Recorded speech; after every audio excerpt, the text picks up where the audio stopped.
What is up, people? The internet. It is me, Real American Politics, back in with a new video. And today, it is time that we discuss what happened with the polling and why polling as a whole is mostly dead. Yeah, polling is dead in most circumstances. There are still some circumstances that I will say that polling still has some value. Not like base your whole predictions off of it, but still like, okay, that's neat to know type of thing. Now, before we continue with today's video, I hope you enjoy these type of videos. If you do, smash that like button down below, subscribe, share with your friends, hit that little bell, follow the Twitter account in the description down below, and join the channel today. That is right, folks, for just 10 cents a day, you could join Real American Politics, only 10 cents a day. That's a phenomenal deal to help support the daily content. We all love that daily content, so I hope you join today. Alright, let's get into it. So what really happened this cycle? Well, put it simply, the polling sucked. And for the first time, I think in 20-some years, it sucked in the favor of Democrats. It overstated Republican support in most areas. This is the first time in years, 20-some years, that this significantly happened. And Democrats are going around saying, see, the polling is now GOP favored. No, this is the first time in 20 years that this happened. And what happened this cycle, for a lot of these polls, I've dug deep in many of them. What really happened was a lower than expected turnout in the electorate. Yeah, that's what it was. It wasn't some, crazy GQP, collapse because of Dobbs or anything crazy like that. But it more so was Republicans actually didn't turn out as expected.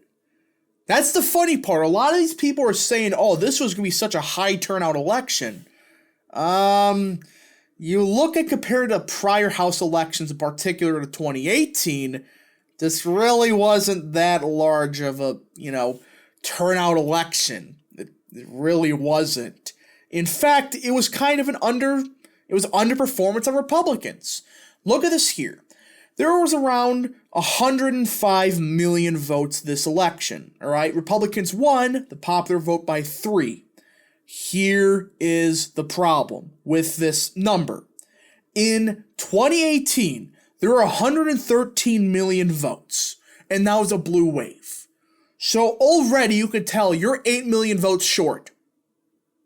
Most people thought Republicans were going to crack 60 million votes popular vote-wise. They didn't. Democrats, they actually underperformed.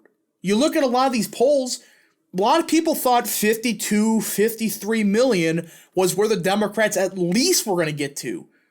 Well, there really wasn't. It was big underperformance mostly on the Republican part.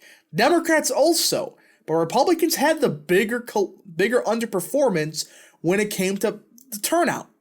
And that's what happened with a lot of these polls.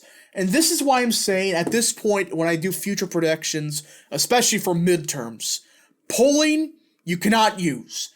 It is getting so hard to tell who is actually going to vote.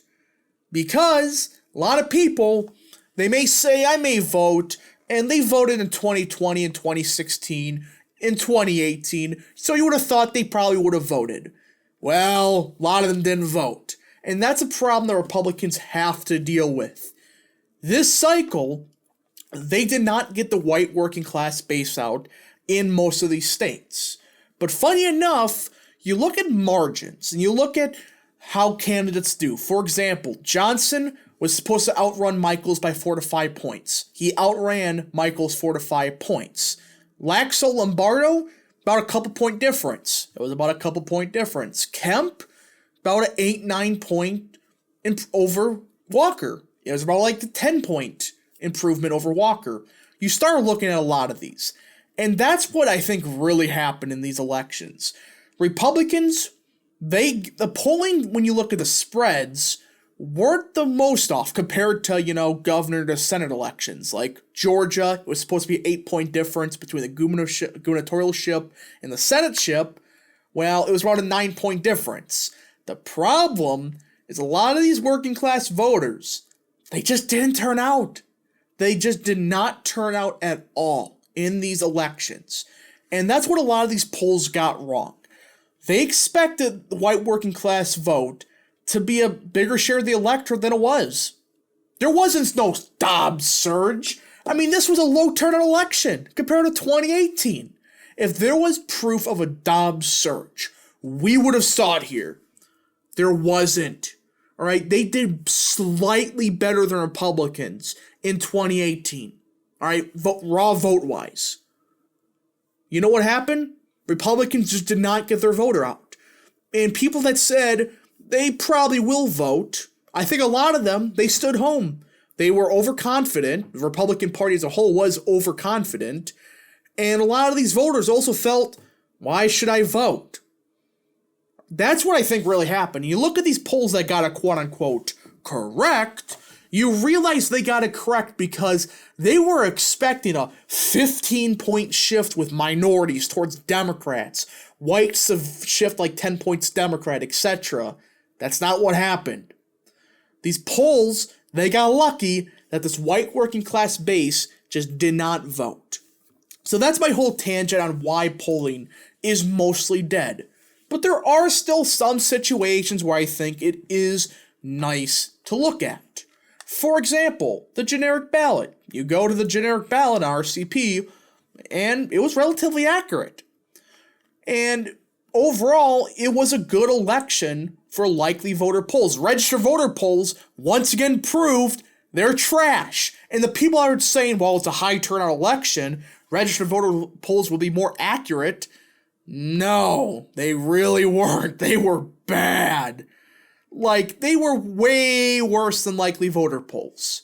So that's what really happened here. Republicans just did not get their base out, but polling is still dead. All right, it's very hard to tell who's actually going to vote now with a lot of these polls. But I think also with the rise of early voting, a lot of these polls that were quote-unquote correct back in September, the reason they were correct was because they were polling a lot of people that were about to vote for the early vote. And later in the cycle, they couldn't. A lot of them thought there was going to be a large election day turnout. There really wasn't.